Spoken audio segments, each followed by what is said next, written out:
Olá, bem-vindos a um encontro notável com Eunice Espínola, onde notável são os nossos entrevistados. Começando o nosso programa com uma campanha da água. Beba água e mentalize a paz. Esse é um mantra onde nós estamos pedindo para que o mundo todo se sensibilize com a falta da água no mundo.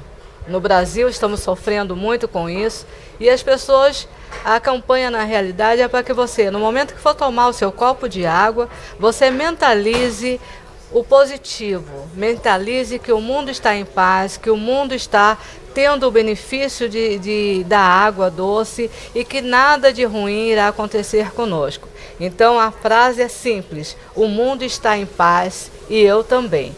Toda vez que você tomar o seu copo de água, você mentalize essa frase. Participe conosco. Se todos fizermos essa corrente, com certeza nós teremos uma melhoria nesse nosso planeta.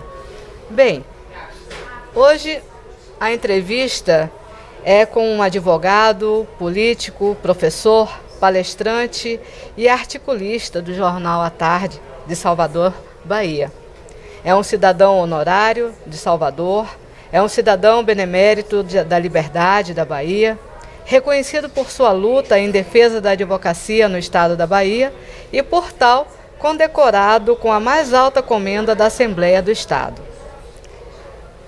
Seja bem-vindo, Dr. Taurino Araújo Neto.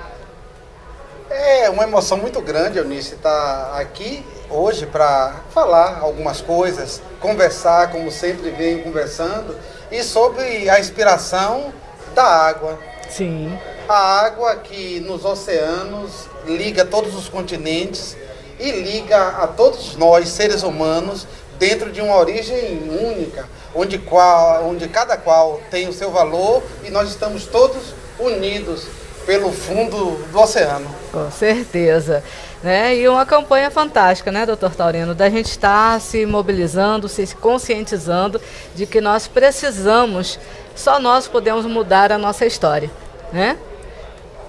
Também a presença do Rabdomante Realino Elias aqui conosco para incrementar essa entrevista.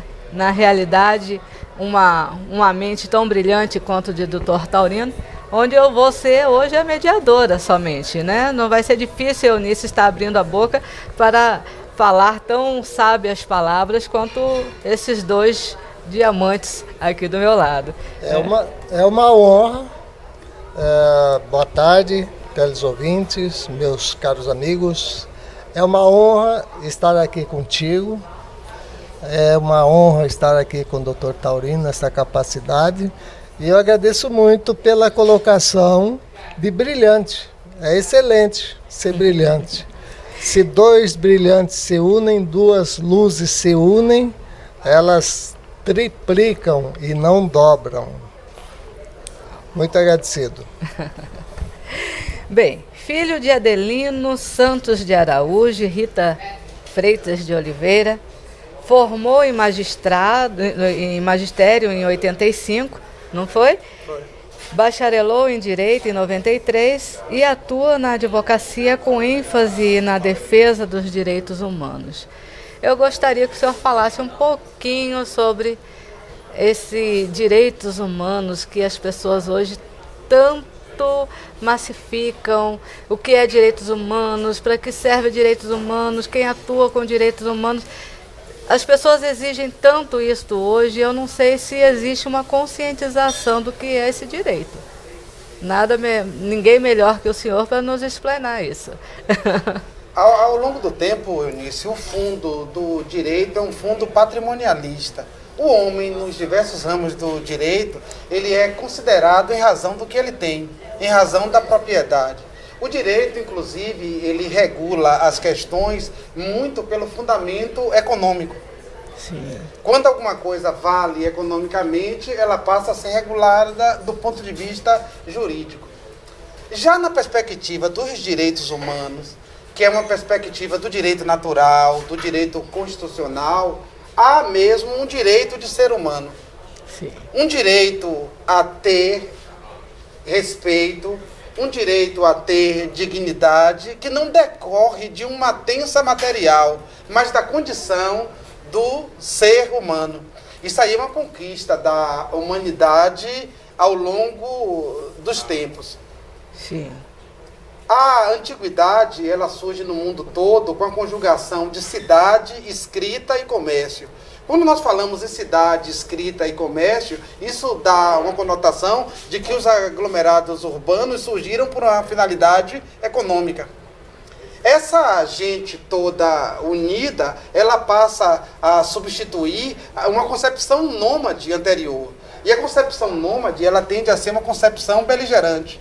Enquanto a concepção sedentária, ela é uma concepção sobrevivencial. Então, ao longo do tempo, a luta da humanidade foi, primeiro, por liberdade. Muitos homens foram escravizados ao longo do tempo, os vencedores escravizando os vencidos. Depois, uma luta por igualdade. E, por derradeiro, uma luta por fraternidade.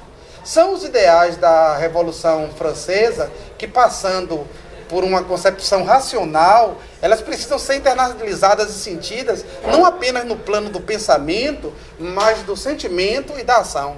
Porque a humanidade, ela só será respeitada na medida em que você der ao ser humano a medida de poder se comunicar, de poder dizer, de poder sentir e interagir.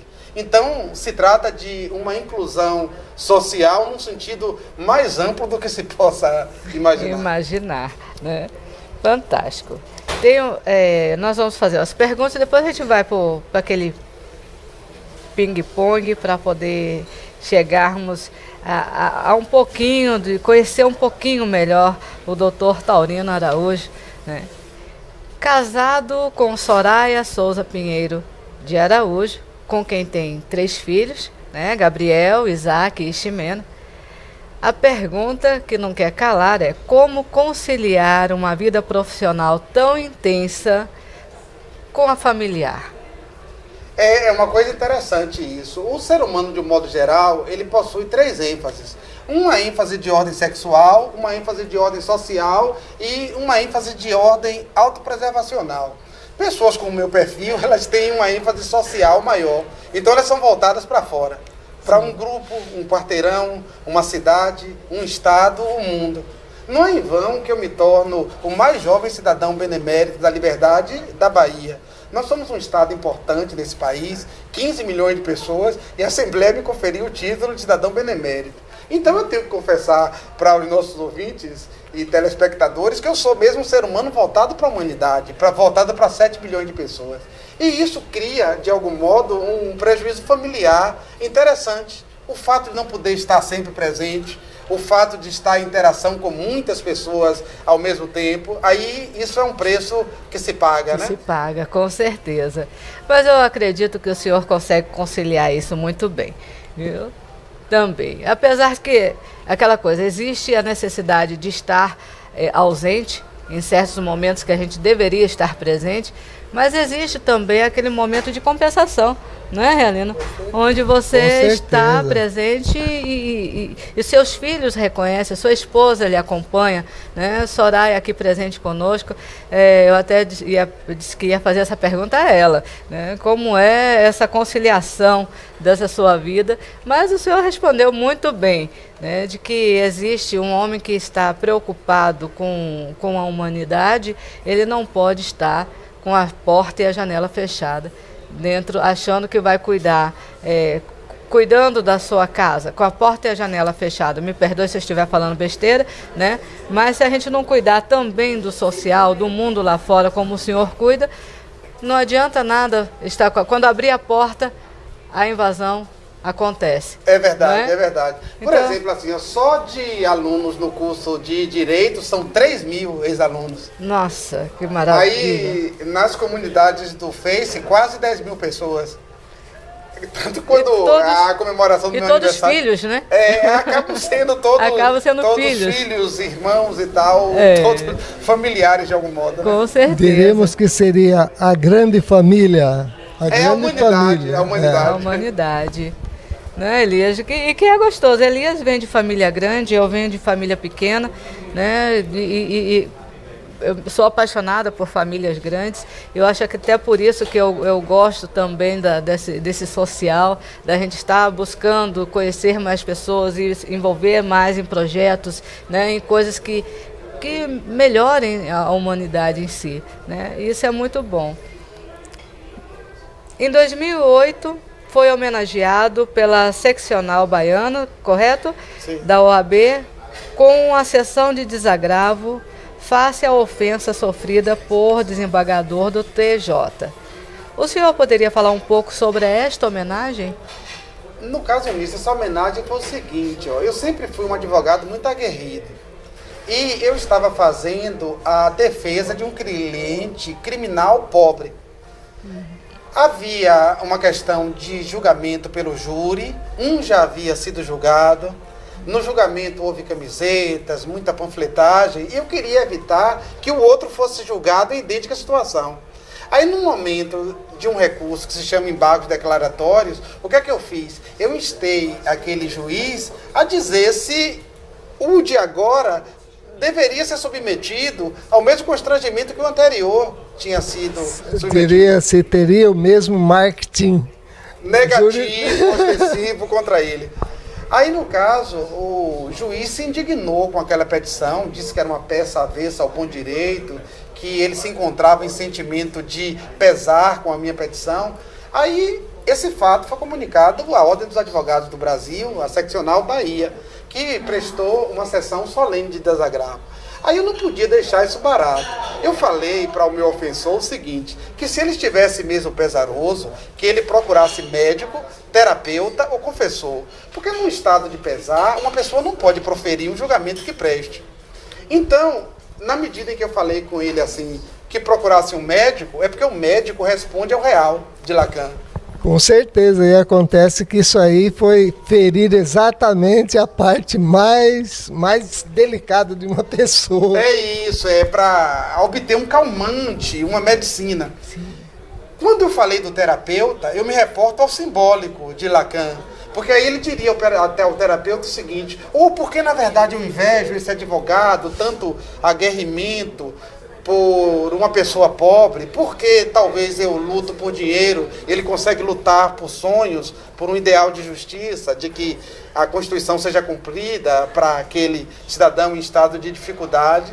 E aí eu ainda apelei para terceiro aspecto, que seria o aspecto do imaginário. Procurar o confessor religioso. Pedir perdão a Deus. Porque nós começamos essa entrevista, quando você fez a invocação da água, de um mundo no qual eu estou em paz e todos estão em paz. Essa quietude, ela é muito lembrada por Confúcio. Porque Confúcio nos diz o seguinte, para onde fores, leva contigo o teu coração. E a importância de aquietar esse coração. Aquietar para perceber o que está se passando, aquietar para escutar o outro e fazer a afirmação de ponto de vista adequada, que nunca é incluindo o advogado, porque eu não estava em julgamento, né? Lógico. Então recebeu essa homenagem, né, depois sobre esse desagravo, não foi? Foi. Fantástico. Cognominado o Samurai da Voz, quem é Taurino Araújo Neto? Quem o senhor pensa que é, doutor Taurino? Essa pergunta, assim, quem você pensa que é? Eu já respondi essa pergunta N vezes, né? Sim. E essa questão do Samurai da Voz é interessante. O pessoal de artes marciais diz o seguinte, que quando eu falo, é como se estivesse esgrimando. Sim. Porque eu consigo, falando, adotar o Bushido do samurai. Eu desembainho a espada apenas uma vez, sem intenção de retaliar. Tanto quando eu respondi ao juiz, foi isso. Se você estava pesaroso, que procurasse médico, terapeuta ou confessor. E a resposta parou por aí. Eu nem falei o nome dele, não divulguei nada. É apenas uma coisa inconveniente, aí o samurai desembainhou. Acho que já é automático, Pegou o né? ponto fraco. É o ponto nevrálgico. É nevrálgico. Isso aí se dá por conta de quê? De eu adotar o chamado construcionismo social. Porque eu acho que a pessoa constrói na medida em que convive. Pegou, né, no calcanhar de De Aquiles. Aquiles. E é terrível quando as pessoas nos dizem, diz assim, quando as pessoas nos ofendem com palavras que não são somente ofensivas e não são reais, é mais fácil da gente se defender. Mas quando as pessoas nos agridem ou nos atacam com palavras verdadeiras, que a gente sabe que aquilo ali que ele está dizendo é real, aí dói, porque a gente não tem como responder, né? E dar aquela resposta na lata e não, você está errado, não é assim, não, você está porque no caso a quietude, corretíssimo. A quietude de deixar o barro secar, que alguns chamam de vingança, a vantagem que tem é que quando o barro seca, ele solta mais fácil do sapato, da roupa, de tudo, né? Sim, então ele sim. dá assim uma tranquilidade muito grande. E nada bom como um barro friozinho, né, e tal. É uma geladeira natural. É verdade. Também considerado um polimata. No caso assim, eu tenho na minha formação uma coisa meio renascentista, meio Leonardo da Vinci. Eu falava com Elias antes da entrevista que é o seguinte: os ingleses, no século XIX, eles valorizavam muito a figura do gentleman, do amador, aquele ser humano civilizado que procurava compreender o mundo com humanidade, com civilidade. Eu sempre procurei conservar isso. Então, num mundo que é voltado para a questão tecnológica, para a questão profissional, a questão de um saber especializado, específico e único, eu vou na contramão disso tudo. É como se eu me metesse com tudo a partir da linguagem. Porque eu parto do seguinte ponto de vista: ninguém sabe tudo ou nada. Não existe essa espécie de tudo ou nada. Porque todos nós temos pré-compreensão de tudo. Todos nós somos capazes de entender de tudo um pouco. E eu venho trabalhando em cima disso, através da hermenêutica de Gadamer. Então, a cada pré-compreensão, eu amplio a minha compreensão. Na medida que eu interpreto, compreendo melhor. Na medida que compreendo... Com certeza, é o que disse Eliphas Levi, o Luiz Afonso Constant. Para o homem ser justo, ele tem que conhecer o que o homem bom tem de mal e o que o homem mal tem de bom. A mesma pessoa, aí ele equilibra. Porque nem tanto a terra, nem tanto ao mar. Exatamente, exatamente. E no caso eu já cheguei a dizer de mim que é o seguinte, que eu sou o mais convicto dos hesitantes e o mais hesitante dos convictos. Aí isso me leva a uma busca muito grande de conhecer a verdade, né? E assim, com todo esse comentário, todo esse esclarecimento, vem uma curiosidade. Como era Taurino em criança? Eu era uma criança muito inconveniente. Porque assim, quando você não sabe alguma coisa, fica fácil para você e para as outras pessoas. Aí, quer dizer, eu vivi a minha infância na ditadura militar. E meu pai era militante do MDB. Inclusive, sofreu perseguição econômica, não conseguia empréstimos, financiamentos. E a nossa luta toda é para que o Brasil retornasse ao modelo democrático. Recentemente eu pude perceber que eu me insurgia contra a ditadura, não porque ela fosse militar, mas porque era ditadura. O pano de fundo principal era o seguinte, as perguntas. Eu fazia perguntas inconvenientes à época. Quando surgiu ali essa questão do senador biônico, havia aquele seriado do homem de 6 milhões de dólares. Eu digo, então o senador biônico é um homem de 6 milhões de dólares. Aí se falava também o seguinte, que muitas figuras importantes do país estavam fora daqui. Eu dizia, por que não traz os tios de novo pra cá? O que tem? Por que fora? Se são importantes. Outra coisa também que eu passei a achar estranho é o seguinte, eu digo, por que todo mundo para governar esse país tem que ser de farda? Um país que tem tantos trabalhadores rurais, cacauicultores e tal, por que não muda isso? Porque meu universo era pequeno, né? Eu nasci do Cacau, mas eu tinha essa visão assim. Eu digo, por que tem que ter fada para ser presidente? Com inocência, atingir um setor que tinha que ficar quieto naquele momento, em virtude da circunstância atuante. Aí vem aquela bandeira, Elias, a primeira bandeira que eu tomo consciência, eu contava que com 8, 9 anos, é da anistia, né? Anistia ampla, geral e restrita. Restrita, exato. Aí, quer dizer, num dado momento a gente percebe que por questão econômica, o regime militar já não conseguia controlar tanto, e somente depois eu consegui perceber, porque as pessoas ficaram um pouco frustradas um ano depois com a lei da anistia, como se deu, né? Exatamente, porque o ser humano não há uma concordância total. É o yang e yin em harmonia. Então, o azulzinho equilibrando o vermelho. Ou a pintinha preta equilibrando o branco. Ou a pintinha branca equilibrando o preto. Formando o quaternário, né? E no caso assim, através dessas perguntas, o que é que acontecia? Eu fazia pergunta e ainda era inconveniente assim. Eu pegava o rosto dos adultos e voltava para mim. Eu digo, olhe para mim. Olhando nos olhos. Para poder ver.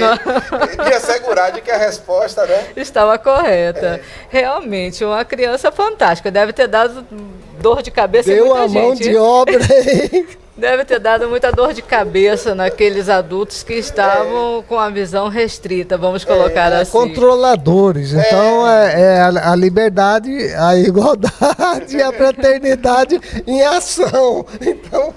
aí no caso é o seguinte, já naquela época, meu pai, por causa de uma influência católica, ainda João 23, ele dizia o seguinte, ele está vivo, mas ele dizia à época, que a liberdade deveria possuí-la quem tivesse a razão. E aí eu não tinha lido, claro, porque eu era uma criança, ainda era chifron, mas eu já percebia naquela época, rebatendo ele, que todo ato de liberdade seria um ato de desobediência. Ou seja, não podia ser livre na obediência. E ao mesmo tempo também, para desobedecer, eu teria que ver como eu poderia desobedecer, né? Aí no caso, os professores da época dizem o seguinte, que eu era muito questionador, que eles tinham que estudar mais para me dar aula, porque eu não aceitava meias respostas. Mas e também sempre essa coisa assim, muito buscando essa totalidade, né? Mas isso na verdade, queria o equilíbrio, né? O yang e o yin, equilíbrio tal, que às vezes contraria certo setor e eu sou só azul. Peraí, eu tenho que ter o pontinho vermelho ali e tal. Se eu sou preto, tem que ter o pontinho branco. E a curiosidade mesmo, né? Acho exato, de da criança, para então, você aprender. Amplitude, quer ver tudo ao mesmo tempo, né? E outra coisa também no caso é o seguinte, mais recentemente eu me dei conta disso, eu fui uma espécie de sobrevivente do bullying. Porque observa, quando alguém tem assim muitos talentos e tal, uma coisa pronunciada, é claro que ele ganha uma resistência do grupo. Aí eu sempre procurei compreender o grupo de diversas formas. Eu desenvolvi muita inteligência emocional. Polarizou os grupos. É isso, é para polarizador dos grupos. É para não me tornar antipático. Porque hoje não, sempre, né? Quando a pessoa se destaca e com a inteligência elevada, os outros, eles tendem a isolar, né? Ele é chato, é o famoso CDF, né? Na escola. Mas eu sempre investi ao longo do tempo muito em relacionamento. Formam os dois times, então tem o time pró e o time contra. Então tem que ser vamos dizer, o equalizador, o equilibrador da... E reagiu com inteligência, né? Aí, embora fosse capaz de produzir pensamento divergente, eu buscava nas minhas ações a convergência. Fazia harmonia. Fazia harmonia. É o que Tancredo Neves chamou depois de firme nos objetivos, mas flexível nos meios. Exatamente. Ó. A sabedoria e equilíbrio. Se não tiver para tentar, naquele contexto todo, ser persona grata, né? Exato. Aí tinha aquelas coisas católicas e tudo, eu estava lá fazendo oração, a novena, dizendo, esse regime aí... Essa coisa. Forças religiosas, forças ordenadas, forças... Era engraçado isso. Olha, tem mais, os meus candidatos são fulano de tal e fulano de tal, eu quero votar para presidente. Mas você não vota ainda, mas vou votar. Mas tenho minha visão política, quero expor, quero lutar por ele, isso é muito importante. Aí no caso, às vezes, minha filha não compreende direito, diz o seguinte, meu pai, como é que pode? Você tem 46 anos e você fala da história como participante, coisas que aconteceram há 38 anos atrás. Eu digo, mas é porque eu já estava Lá estava atuando. Já estava inserido Estava na atuando, história. É o seguinte, olha, Elias, na campanha de 78, eu conheço logo de cara Fernando Santana. Fernando Santana é o mais antigo cidadão benemérito, foi o primeiro a ser cidadão benemérito, aos 90 anos, a obter esse título da Assembleia Legislativa. Pouco tempo depois eu conheço também, pessoalmente, Haroldo Lima. Sim. Depois eu venho para Salvador, Fernando passa a ser meu vizinho no Canela, né? Sim. Pouco tempo depois também eu conheço o Valdir Pires. Então, quer dizer, essas pessoas que hoje estão nesse rol, eu já os conhecia. E a polarização... E Valdir Pires lhe homenageou na Câmara também. Foi. Ele ficou muito emocionado palavras. quando eu recebi a comenda Tomé de Souza, né? Sim. Ficou muito emocionado. E ele usou umas palavras com você. Foi. Ele falou pode... assim, em resumo, o seguinte: foi muito justa a homenagem a ele, porque é um rapaz que eu conheci aos 17 anos, em plena praça pública, com calor, com a vitalidade, sempre com o desejo da alma, sempre atuante. de lutar pelo seu povo, pela humanidade. De modo que a Câmara presta no Taurino uma homenagem simbólica, uma juventude muito larga, gente muito boa que nós temos. Nós somos um país que tem gente muito boa e eu fico contente com isso. Eu aprendi isso porque isso aí é uma lenda. Ouvi isso aí de Valdir Pires, né? Com certeza. É tão importante. Com certeza. Uma verdadeira caixa preta do século XX, ele viveu, foi protagonista de tudo, né, no século XX. Uma capacidade também de discernimento, uma capacidade de visão ampla. Tem uma frase também que diz assim, Taurino Araújo é tema para doutorado e para samba enredo. No caso disso aí foi o seguinte, quando eu completei 10 anos de cátedra, o amigo Agenor Sampaio Neto, ele escreveu e à tarde publicou o artigo Taurino Araújo singular e plural. Aí ele fala da singularidade e da pluralidade, que é justamente essa tensão que já vem desde a infância, né? Sim. Eu tinha uma singularidade, mas procurava também a pluralidade. Aí quando ele fala tema para doutorado e para samba enredo, ele está querendo dizer o seguinte, que eu não fico apenas no ponto de vista de uma eloquência, mas entro também no terreno retórico, né? Não fico apenas no terreno, digamos assim, sacramental, mas também no terreno lógico, né? Do terreno da fala e da ação. Então, a falação determinada. Não é só falação. Então, equilíbrio. Não é só fala, e tem mais a Bahia aqui entre nós é um centro religioso espiritual fantástico. E teve também um arcebispo aqui fantástico, que foi o Dom Helder Câmara.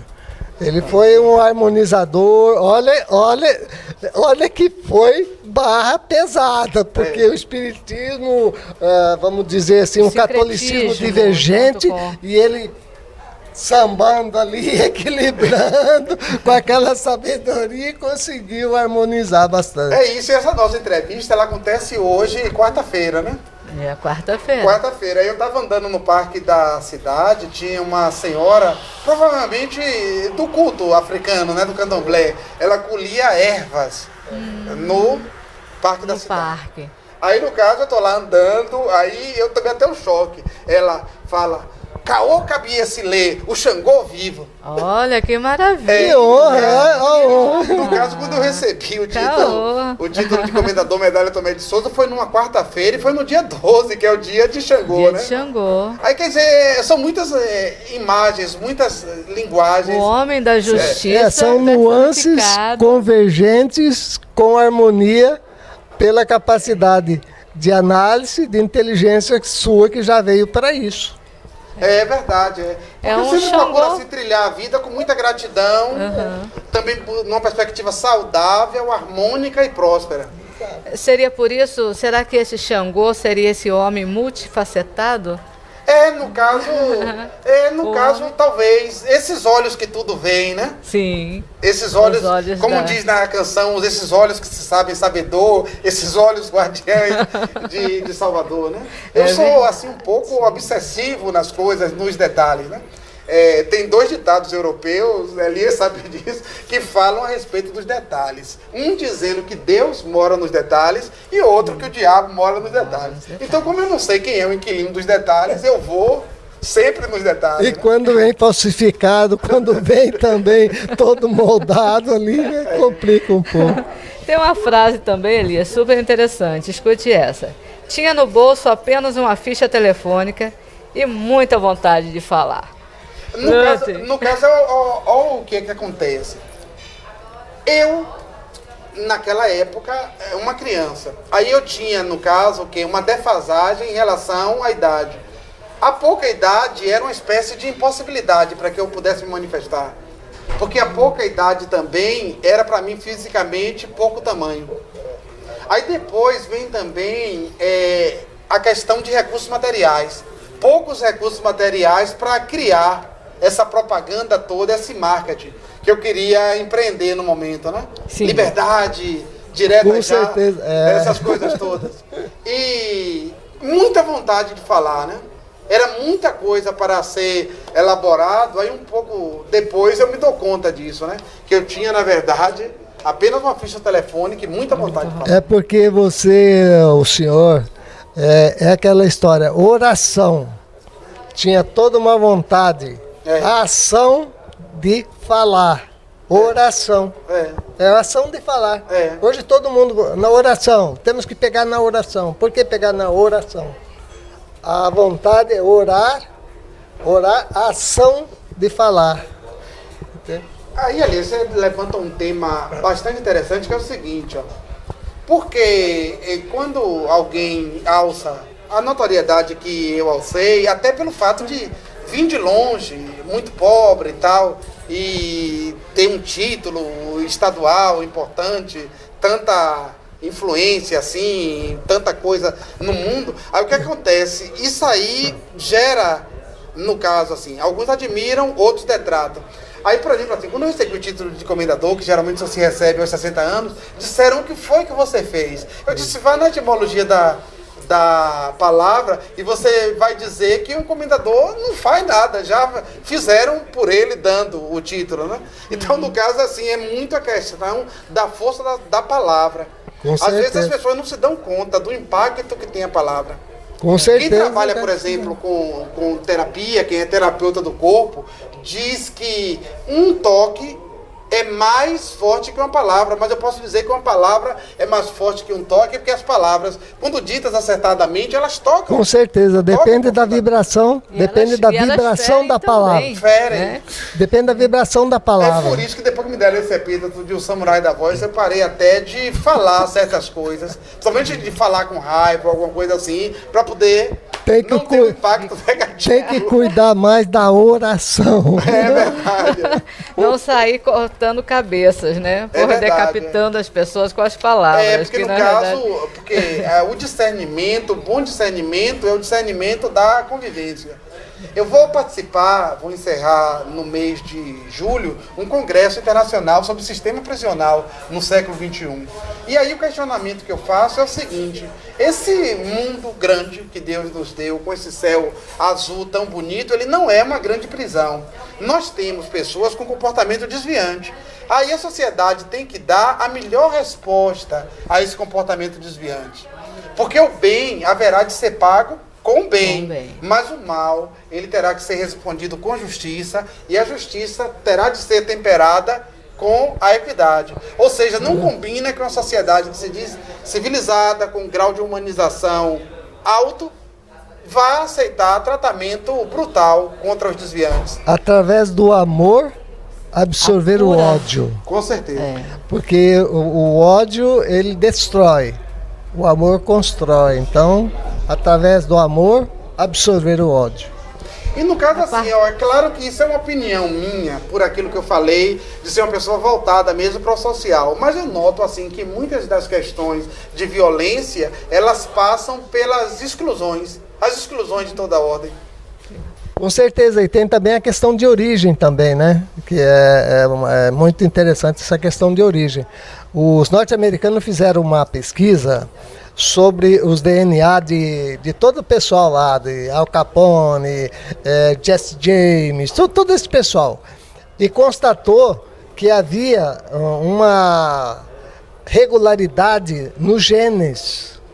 Por isso que o americano, talvez, deve ter sido, são deduções, por isso que o americano não presta, morre. Então, e aí tinha a morte lá e depois acabou, foi amenizando tal. A pena de morte, sobre a questão da pena de morte, eu tive acesso a alguns estudos nos Estados Unidos. Muitos promotores eles têm preferido a prisão perpétua. Isso por quê? Porque a pena de morte ela é caríssima. Tem processos que demoram anos. A justiça nos Estados Unidos é caro. Chega a custar 18 milhões de dólares no processo. A parte monetária não também vale influindo. Aí, e depois vem o seguinte, se houver um erro, como vai se reparar um erro?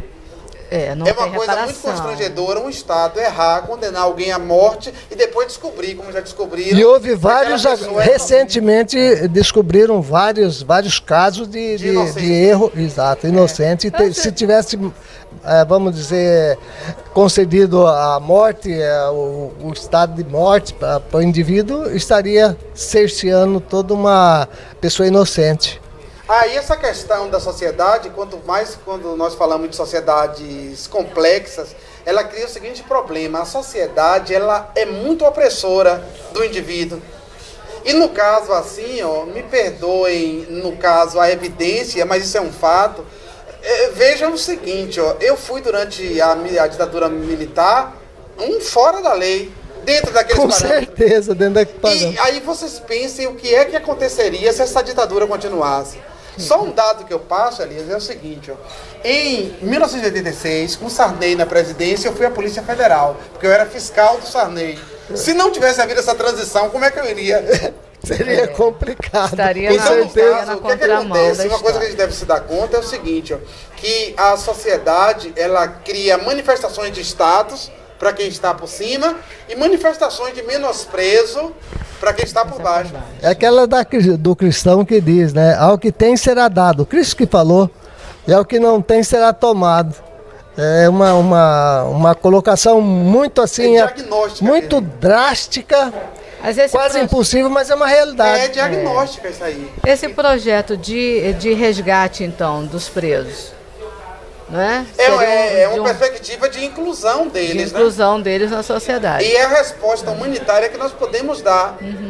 E que devemos dar. Nós tivemos aqui sendo entrevistado conosco o Dr. Joir Salas, de Vitória da Conquista. Ele é diretor da penitenciária. Diretor da penitenciária lá.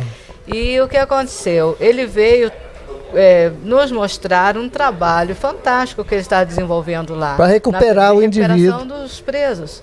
Que na realidade não é você jogar o homem dentro de uma jaula e largar lá, que não vai recuperar como, né? Eu acho que precisa um resgate, um tratamento, um acompanhamento, né, para que esse indivíduo se recupere para a sociedade e não virar escritório como hoje está virando, que a gente sabe, né, que as penitenciárias, as salas dos presos, eles estão administrando os trabalhos que eles desenvolviam aqui fora, né? E pelo fato de que estão presos.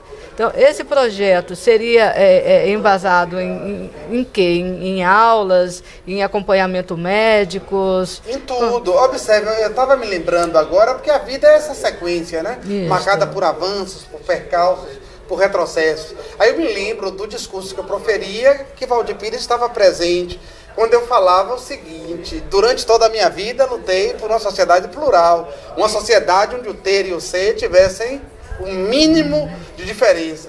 Então, no caso, o mundo ele deve se tornar um lugar de inclusão social. Lógico. Quando há a desviança extrema, que é a prática do crime bárbaro, antes já houve diversos comportamentos desviantes.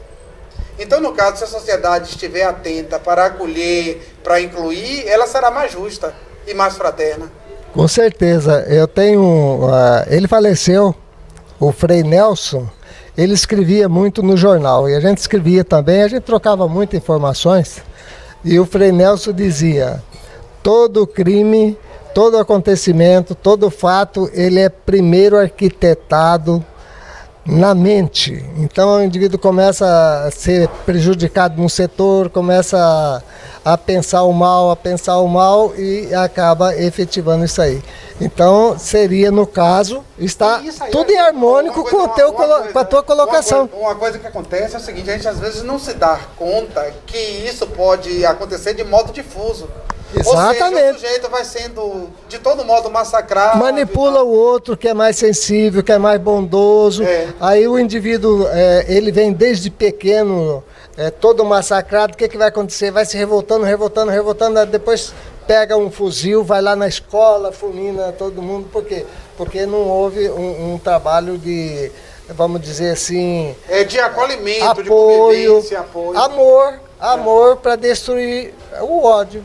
Só isso, em pouco papo, né? Amor para absorver o quando você quando você trata com amor, com carinho, com atenção, dificilmente a rua acolhe, né? Porque você trata seu filho com liberdade, ou um indivíduo com respeito, com liberdade, com informações adequadas. Então, a rua não convence. É o famoso, quando a gente dá a base para os nossos filhos. Aí, no caso, é o seguinte, quando eu recebi o título de cidadão honorário de Salvador, o meu discurso, que está também na internet, é um discurso, modéstia à parte, muito bonito. Sim. O nome do discurso é Através do Amor. Beleza. Porque o perfume, etimologicamente, é através do fumo, né? E perfume através do amor. Sim. Aí o que acontece? O amor é uma força muito poderosa. Com certeza. E no caso é o seguinte, quando os meus detratores me criticam, eles não sabem a força de amor, a força de interação que está envolvida nisso tudo, né?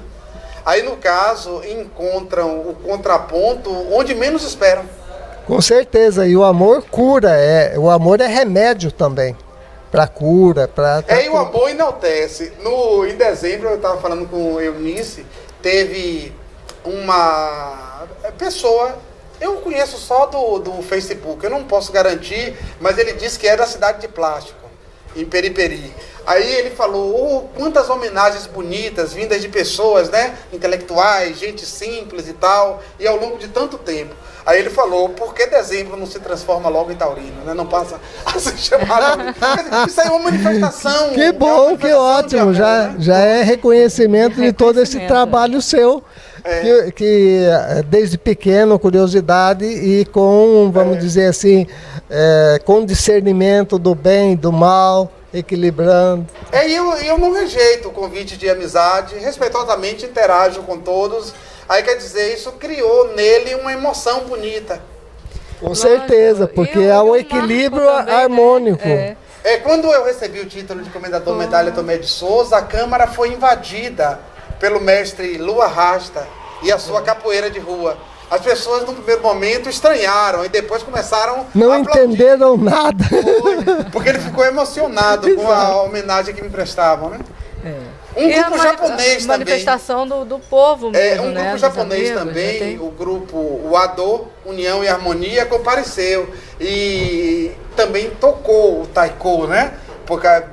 Durante essa homenagem. E aí falou em japonês, Omedetou Araújo Shureikan, ou seja, sinceras saudações, comendador Taurino Araújo. Aí ficou aquela coisa bonita, né? Com certeza. Uma manifestação japonesa e ao mesmo tempo da capoeira de rua. E o reconhecimento de um trabalho vamos dizer assim, observado por pessoas nobres dentro daquele contexto de harmonia, nada de briga,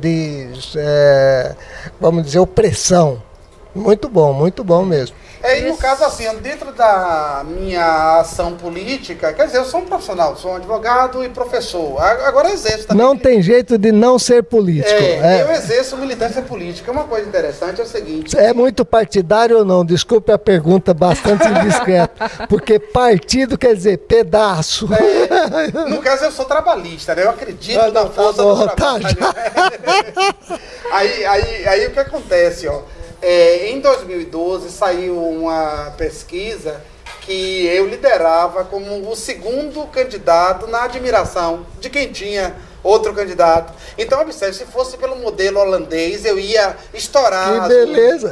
Porque no Ótimo caso foi uma mesmo. campanha feita assim com total boa fé, poucos recursos, porque eu não queria cooptar ninguém, Certo. eu queria um mandato independente, né? Sim. Aí, resultado, eu fui votado nessa cidade toda, nos 20 distritos, é uma coisa emocionante. Que ótimo, Pensaram muito que eu bom. ia ser votado nos bairros novos, mas eu fui votado na Que cidade. bom, E essa ótimo. aceitação, né, pelo povo, a aceitação pelas pessoas que lhe conhecem, isto é um alimento para que você cada dia mais se dedique a esse trabalho, né, a essa busca de levar para as pessoas o melhor, de plantar esse amor, né, com que você diz, qual é o meu objetivo? Foi o que eu entendi. O seu objetivo hoje, através da sua, na área de como professor, ou como advogado, ou como militante, é plantar o amor no ser humano. Vamos E- fazer Para que desse ele mundo uma grande va- casa do entendimento, né? Exato. Complementando, já que falou em Holanda, é o reconhecimento aos seus 3x. Certo? Deixar os espectadores um pouquinho Curioso. Curioso. Aí depois a gente faz um glossário, coloca ali Vai fazer explicando É a tradução. a tradução disso tudo. Olha, Taurino Araújo, advogado e professor em conteúdos os mais diversificados, intelectual, sob as mais variadas perspectivas, um polimata do nosso tempo, comparado, né, a Rui Barbosa, a Pontes de Miranda, Washington Trindade, Orlando Gomes, um homem simples, sentado ao nosso lado, onde a gente admira, ouve e assim, volta a bater na tecla. Jorge, eu exijo meu diploma, porque é uma aula que a gente tem toda vez que a gente senta com um entrevistado ilustre, com essa capacidade não só de aprender, mas de transmitir, né, essa importância. Eu estou assim, com licença, Soraya, apaixonada por este homem, pela capacidade, pela inteligência, né, pela preocupação da gente saber que é tão simples. É de transformar o mundo com uma simples palavra: amor. É transformar esse lugar todo numa grande casa do entendimento. Numa grande casa que do ótimo, isso é entendimento. ótimo. E este, Aquela do limpe a frente, só aquele que limpa a frente da minha casa. Se toda a cidade limpar a frente da casa, ficará limpa. Toda a cidade. estará limpa. É Taurino Araújo, né? Esse homem multifacetado, esse samurai da voz, teve a sua biografia, me perdoe a palavra, fiquei publicada. emocionada, publicada no árabe, agora em dezembro de 2014. Foi, né? logo depois no hebraico. E 6 dias depois no hebraico. Que beleza, ótimo. Aqui Se for por mim, a Pai no você... Oriente está Isso aí é a influência, completa, a influência dos né? filhos, que já colocou os filhos tudo A dentro que do se contexto deve este hebraico. acontecimento? Você poderia me explicar? Como? A que se deve esse acontecimento, a esse taurino ser traduzido, né, para o árabe, para os judeus, para que as pessoas saibam, né, quem é? A gente volta à primeira pergunta: quem é taurino? Em judeu, porque no em caso, árabe? porque no caso assim, ó, é uma ostensividade, uma busca muito grande, né, de comunicação, de interação. Aí eu costumo dizer, principalmente para meus alunos, que existe uma verdade que é de ordem natural. Porque é o seguinte, ó, quando você se abre para a verdade, há uma verdade que é de ordem natural. É aquilo que pera uma chama da verdade que pode ser pronunciada perante o auditório universal. Aí quando você encontra o propósito, o ponto certo, as divergências acabam cessando, né? Porque, na verdade, o que desune os homens são certos cacoetes. Com certeza. Aí a é isso. existência nesses pontos de divergência impedem a convergência, né? Sim. Isso aí se dá mais pelo vício do que pelas virtudes. Tem um provérbio que diz que se você guardar os defeitos das pessoas, então você vai ter cada vez mais amigos. E se você divulgá-los, terá cada vez mais separações entre as pessoas. É porque, na verdade, Elias, o que é que acontece? Muitas pessoas não se dão conta disso, que nós somos todos uma excentricidade. Se nós não fôssemos uma excentricidade, nós já seríamos Deus. E quando deixarmos de ser uma excentricidade, voltaremos para Ele, né? Então toda a saga é algo que está fora do centro, de algum modo. Buscando o centro, mas fora do centro. Vamos dizer a polarização da Terra. Se a Terra não tiver essa excentricidade, tudo se desintegra. Com certeza. Taurino, por mim, eu ficaria aqui 3 dias, 3 noites e mais várias semanas sentada aqui conversando com você. Porque você é uma fonte que a gente deve beber diariamente para que a gente aprenda, né, a viver. Mas, infelizmente, o nosso programa, o Encontro Notável com Eunice Espínola, que notável é o nosso doutor Taurino Araújo, nesse dia, né? Eu gostaria de agradecer a sua presença aqui, de abrir sua agenda para a gente poder estar conversando. Não é uma entrevista, é um bate-papo, né? Onde a gente tem ansiedade de conhecer pessoas com mentes tão sábias quanto. E o programa agradece muito a sua presença. Viu? E também deixando a porta aberta para que sempre que você quiser precisar e que nós precisemos também que você esteja presente aqui conosco. Porque novas perguntas darão lugar a novas respostas e novas indagações.